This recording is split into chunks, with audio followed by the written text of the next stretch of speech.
Okay, friends, we are back in our Idaho office, our house, and I haven't staged anything for this video, nor will I for any videos. This is our dining room table that we never eat at because it's full of my gun and my hunting stuff. So anyway, wanted you to be able to see where we live. You'll notice no neighbors, a few horse trailers out there, and that's about it. We're right below the Continental Divide on the Idaho-Montana border. Today I want to talk about the differences between what makes a rifle effective for stopping and killing big game versus a handgun, because you're dealing with very, very different dynamics with a 3,000 foot a second high sectional density bullet out of a rifle versus a 1,200 foot a second low sectional density bullet out of a handgun. So babe, come on around here. Come on around. Let's start right down here and get even with them if you can. If you have to squat down, no, that's good enough. Okay. This is your typical 30-06 with a 180 grain bullet that does roughly 2,800 feet a second. You see how long that bullet is for its caliber? Versus over here, we have a 44 mag bullet that's 180 grains. See how short that 180 grain bullet is compared to the more narrow, longer 30-06 bullet. And here's where the dynamics vary. If I want to shoot a big bad animal with a handgun bullet, I don't want an expanding bullet because it's just like opening a parachute and it really slows the bullet down. And that's because its weight for its bore diameter is very low. That's called sectional density. It has a very low sectional density.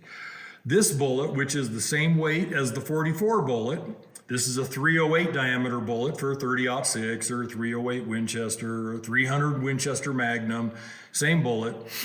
It's much longer, even though it weighs the same as this bullet. That means that if we expand this bullet with that high sectional density, all that mass behind the expanded tip, it still penetrates. Whereas this one will get really shallow penetration.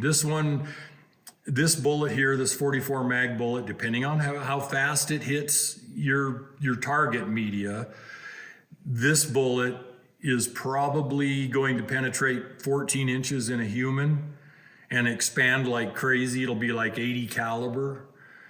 This bullet will probably expand to, close to 55 caliber, but with that long shank on it, that thing's gonna penetrate 2.5 feet. So that's the difference in dynamics you're looking at. So what you want to do with your 44 mag is shoot a non-expanding, flat-nosed, very, very hard bullet that won't expand. And because it doesn't expand, you're not opening the parachute. And you'll notice this bullet here, this hard cast 44 bullet is 305 grains versus this 180 grainer, and you can see the difference in length. Well, that adds sectional density to this bullet, plus you aren't expanding it. So now it's gonna penetrate like crazy. Sure, it's gonna be 44 caliber, it won't expand to say 55 caliber like the rifle. And this is why rifles, when you look at the difference in case capacity here, this is why the rifles are so much more powerful and effective than the handguns, because look, they hold 3 times the powder and they're going 2.5 or 3 times faster. So if we take the 44 mag, which is much, much, much less powerful than the 30-06, then we have to change the bullet dynamics to get it to be effective on large animals. Small animals like deer, deer broadside is 12 inches across. Sure, you can use this bullet. Let it expand, because it's going to penetrate, at least on a broadside shot, it's going to penetrate the deer and exit. This bullet here, since it won't expand, is going to penetrate much deeper and will bust through bones, all kinds of material, and will begin to be effective like the rifle, because it'll get the penetration of the rifle or even deeper, although it's not making as big diameter a hole. So if we go over here to 9mm, here's your typical 115 grain 9mm cartridge with the bullet, and it goes to this load right here. Again, that's an expanding bullet. Well, that's just wonderful on people. If you shoot a person frontally, you just don't need more than about 12 to 14 inches of penetration, because at that point you're coming out their spine. But things change in the winter when people wear very heavy coats, or if you're shooting a really big guy that weighs 320 pounds, you want more penetration. This bullet won't do that. Still, I would probably take on 320-pound man with that bullet, because I won't just shoot him one place. I'll be shooting at his face. And you don't need much penetration when you go for the brain. So, some of you may have heard about Phil Shoemaker.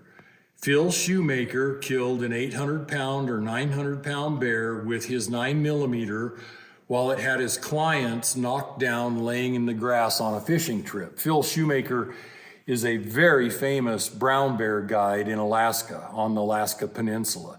He may be our most famous brown bear guide still operating today.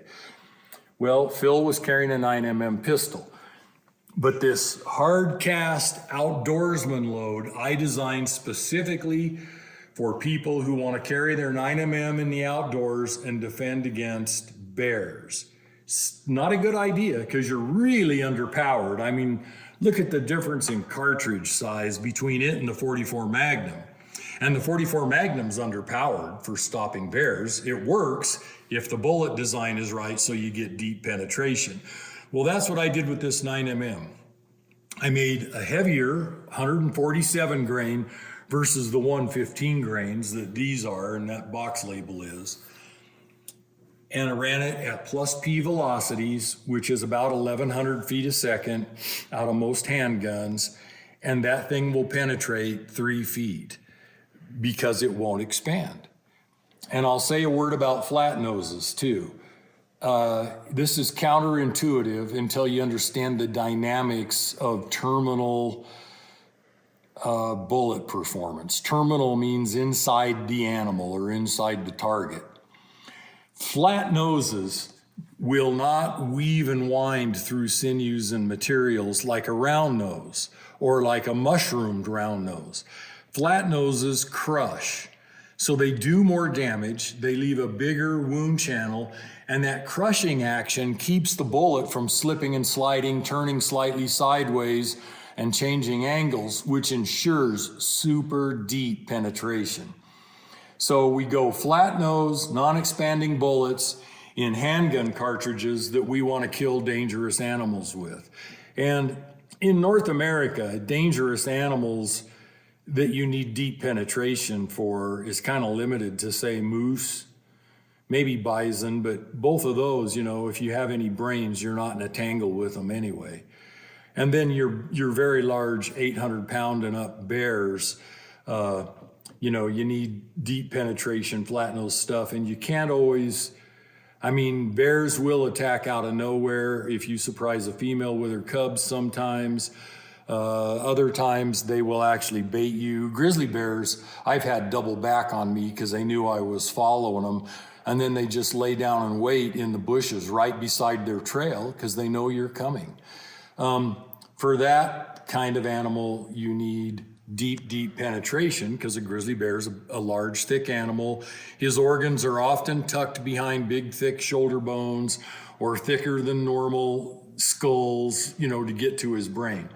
So What makes handgun ammo work for people versus dangerous game versus rifle for dangerous game are very, very different dynamics. The rifle, you have higher sectional density bullets, moving a lot faster. So the handgun, you can't expand the bullets if you want to use them on thick animals like 1,000-pound bears. If you want to use them on thin, weak, feeble things like people, feel free to expand that bullet. You don't need that much penetration. And I put this here just for a curio. This is our 25 ACP load with a 60 grain flat nose, hard cast, non-expanding bullet. That little flat nose is a thing of beauty. These things will penetrate 2 feet in mammalian flesh, i.e. humans. If I was to expand that bullet and try to penetrate much, I'd probably get 6 inches of penetration. If I can even get enough velocity out of this bullet to even expand a bullet in 25 ACP, which I probably could with the right bullet if it's soft enough. But anyway, because it's flat nose, even for people, because it's so diminutive, it's so small that even for people, I don't want to expand this. So when you get into the smaller calibers, smaller cartridges like 380 ACP, 32 ACP, 25 ACP like we have right here, even for people, you want to go with a non-expanding bullet, because when you expand these tinier cartridges, they just don't have the energy, the velocity, the sectional density to penetrate deep enough even to kill people. This dumb little thing, because of the way I designed it, if you shoot somebody in the sternum, it's coming out their spine. Now, if I expand it, like I said, that won't happen. So these are the dynamics that make your choice of ammunition very, very important. I see people all the time in the woods carrying their bear revolver to defend against bears, and it's loaded with jacketed hollow points. It's just really not a good idea. Anyway, thanks.